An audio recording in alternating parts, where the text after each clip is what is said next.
Hola, ¿qué tal chicos? El día de hoy vamos a tocar un tema muy importante que es la hipérbola, ¿ya? Como sabemos, la hipérbola es una curva matemática que representa el conjunto de puntos cuyas diferencias de distancias a dos puntos fijos se llaman o se denominan constantes, ¿ya? Como tenemos en la parte izquierda, en esta parte de acá, podemos analizar lo que es la hipérbola, ¿no es cierto? Encontramos partes muy importantes que vamos a ir analizando posteriormente.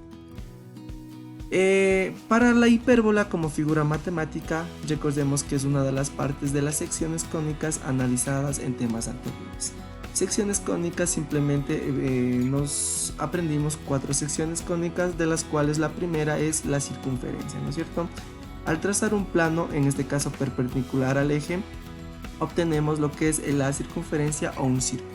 Si trazamos un plano, en este caso transversal, como tenemos en la parte de acá abajo, encontramos lo que es lo que es la figura de la elipse. Si trazamos un plano, en este caso que sea paralelo a la generatriz, encontramos una parábola. Pero si nosotros trazamos el plano que toque las dos partes del cono, encontramos lo que es una hipérbola. La ecuación de la hipérbola está dada por x al cuadrado sobre a al cuadrado menos y al cuadrado sobre b al cuadrado, y esto va a ser igual a 1. Recordemos que si solo tenemos un x al cuadrado sobre a al cuadrado, en este caso estamos hablando de una hipérbola que pasa por el origen 0.0. ¿Qué pasa cuando yo tengo un punto? Si yo tengo un punto, en este caso, que se mueve la hipérbola, podemos analizar que sería x menos h al cuadrado y y menos k al cuadrado. Lo analizamos posteriormente. Los elementos claves de la hipérbola en este caso serían los focos, el vértice, las asíntotas, el centro, ya que estos son cruciales para el análisis de la hipérbola. La distancia entre los focos básicamente va a ser lo que por lo general denominamos Pitágoras, ¿no es cierto? C al cuadrado es igual a la suma de los catetos elevados al cuadrado, es decir, C al cuadrado más B al cuadrado. C al cuadrado es igual a al cuadrado más B al cuadrado, lo que determina la parte de la distancia entre los focos que existen entre un vértice y el otro vértice, ¿no es cierto? En este caso, las asíntotas de la hipérbola podemos analizar que son líneas que se acercan a la hipérbola pero que nunca la tocan, es decir, son como las restricciones de la hipérbola. La podemos analizar en la parte de acá abajo. En la parte de acá abajo podemos visualizar lo que son las asíntotas y lo que son las partes de la hipérbola, ¿no es cierto? Aquí podemos ver, tengo un lápiz, podemos ver en esta parte de aquí. Esto de aquí son las asíntotas. ¿Qué quiere decir? Que estas asíntotas van a estar al lado de lo que es la hipérbola, pero nunca van a tocar lo que es la hipérbola, ¿no es cierto? En la parte de acá tenemos lo que es el vértice. En la parte de aquí está el vértice y en la parte de acá está el foco. Se diferencian de la elipse porque la elipse tenía de manera contraria, ¿no es cierto? Aquí tenemos las asíntotas, vértice, foco. En este caso tenemos el lado recto. El lado recto, este que está aquí, recordemos que va a ser el lado recto que siempre pasa por el foco, ¿no es cierto? Es una línea que siempre pasa por el foco y que ya lo encontramos anteriormente, ¿no es cierto? En este caso podemos analizar también lo que es el área o longitud de la hipérbola. En este caso no tiene un área definida, puesto que su longitud puede aproximarse mediante integrales muy complejas, ¿ya? Es decir, no podemos calcular de manera sencilla lo que es la hipérbola. Para analizar esto también podemos analizar diferentes aplicaciones de lo que es la hipérbola en diversas disciplinas, como por ejemplo en física y en astronomía. Las hipérbolas se utilizan para describir lo que son trayectorias de objetos en movimiento como cometas, satélites en el espacio exterior.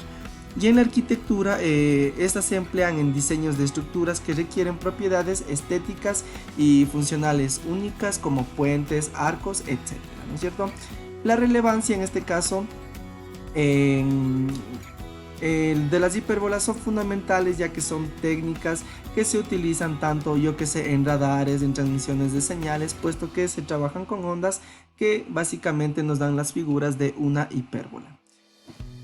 ¿En qué se diferencia la hipérbola de la elipse? En este caso, recordemos que la hipérbola tiene dos ejes y asíntotas, en este caso que son líneas que se aproximan a la curva, mientras que la elipse no tiene lo que son asíntotas. Y en la aplicación de la vida real, las hipérbolas se encuentran en las trayectorias de satélites, ondas, mientras que las elipses son comunes en órbitas planetarias. A continuación vamos a trabajar un pequeño ejercicio para ya ir consolidando el tema. En este caso podemos analizar que tenemos el siguiente ejercicio. Hallar la ecuación canónica de la siguiente hipérbola, las coordenadas de sus focos y su excentricidad, ¿ya? Lo que no vamos a encontrar es la excentricidad, sin embargo vamos a analizar cada uno de los puntos, ¿no es cierto? Si nos damos cuenta, está pasando por el punto este de aquí. Como es el origen, ¿qué punto sería? Como es el origen, sería el punto, aquí ponemos 0,0, es decir, está pasando por el origen. Si es que está pasando por el origen, el segundo paso es analizar cuál es el eje mayor. Si nos damos cuenta, nuestra gráfica está en el eje de las X, ¿no es cierto? Entonces, si está en el eje de las X, podemos analizar en este caso que nuestro a al cuadrado estaría en la parte de abajo, ¿no es cierto? Entonces pondríamos nuestra ecuación canónica x al cuadrado sobre. Si nos damos cuenta, de aquí a acá obtenemos nuestro primer vértice, ¿no es cierto? El vértice número 1, es decir, 5 para la izquierda y 5 para la derecha. ¿Qué quiere decir? Si tengo 5 a la izquierda y 5 a la derecha, quiere decir que mi A es igual a 5, ¿no es cierto? Mi A es igual a 5, pero en este caso recordemos que nosotros debajo del x al cuadrado tenemos un A al cuadrado. ¿Qué quiere decir? Que mi A al cuadrado sería ¿cuánto? Si yo elevo ese 5 me daría 25, ¿no es cierto? Entonces sería x al cuadrado sobre 25. Sería mi primera parte de la ecuación canónica. Menos, sabemos que por defecto la ecuación canónica tendría un y al cuadrado sobre.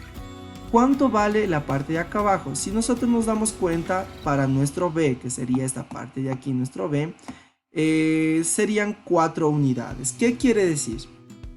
Que mi b en este caso vale 4 y mi b al cuadrado valdría ¿cuánto? 4 al cuadrado me daría 16, ¿no es cierto?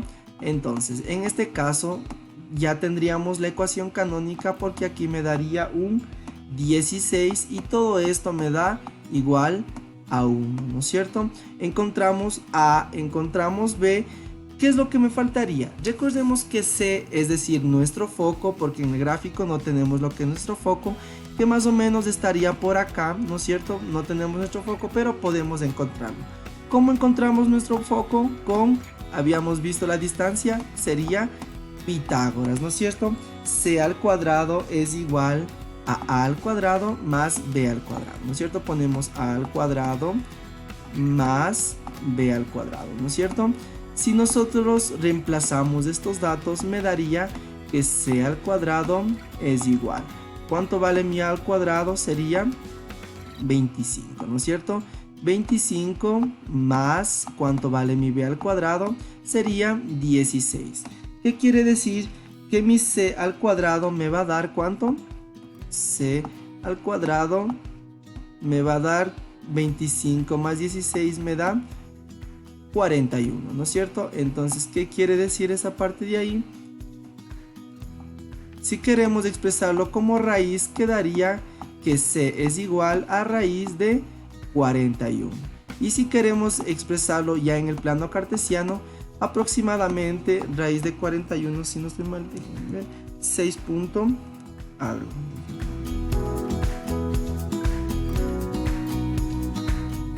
Perfecto.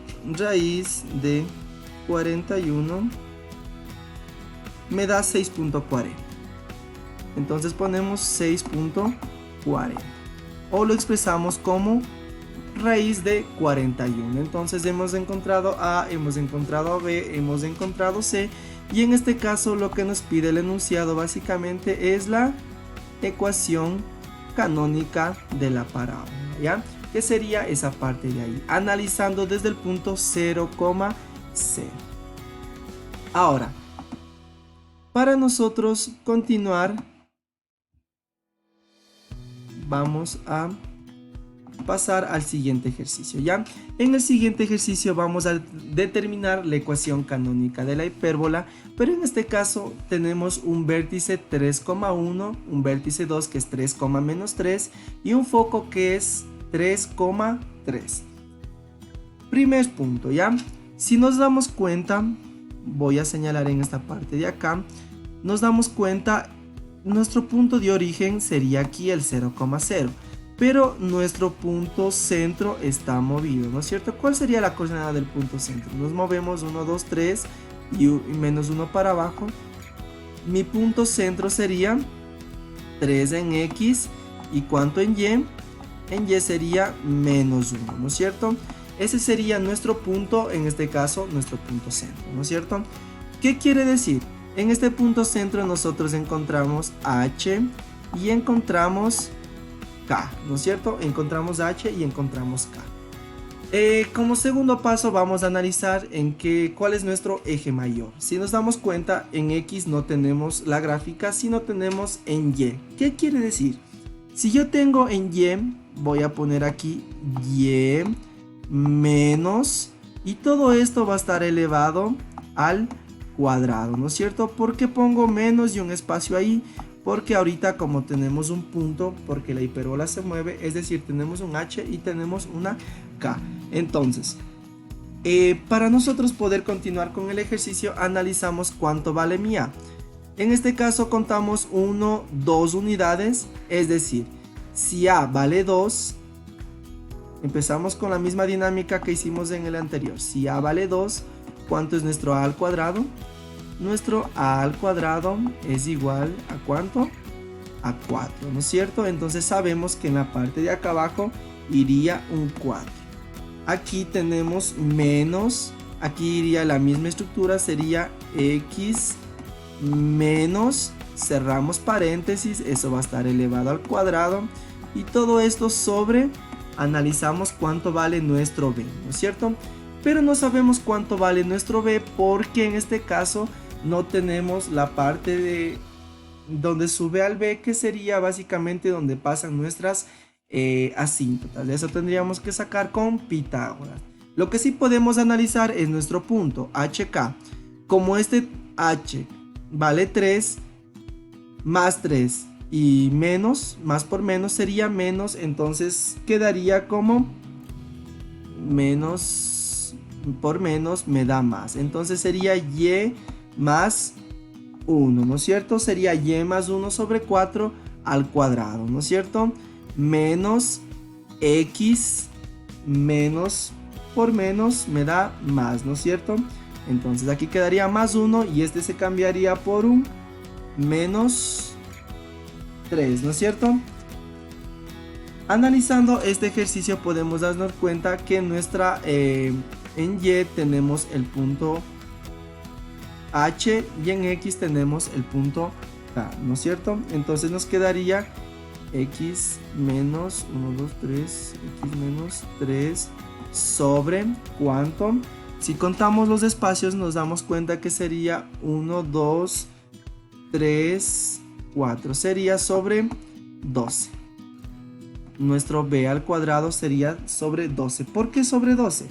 Porque aquí nosotros esto de aquí vamos a resolver con Pitágoras, ¿no es cierto? Es decir, C al cuadrado es igual a A al cuadrado más B al cuadrado, ¿no es cierto? Ponemos A al cuadrado más B al cuadrado.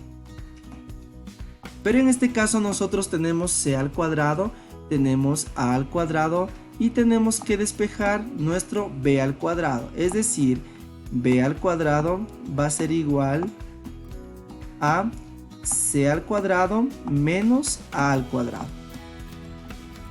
Menos A al cuadrado, ¿no es cierto? Si nosotros reemplazamos estos datos, nos podemos dar cuenta que ¿cuánto vale nuestro C al cuadrado? Sería foco 3 sería 16, ¿no es cierto? Sería 16 menos 4, que sería nuestro a al cuadrado.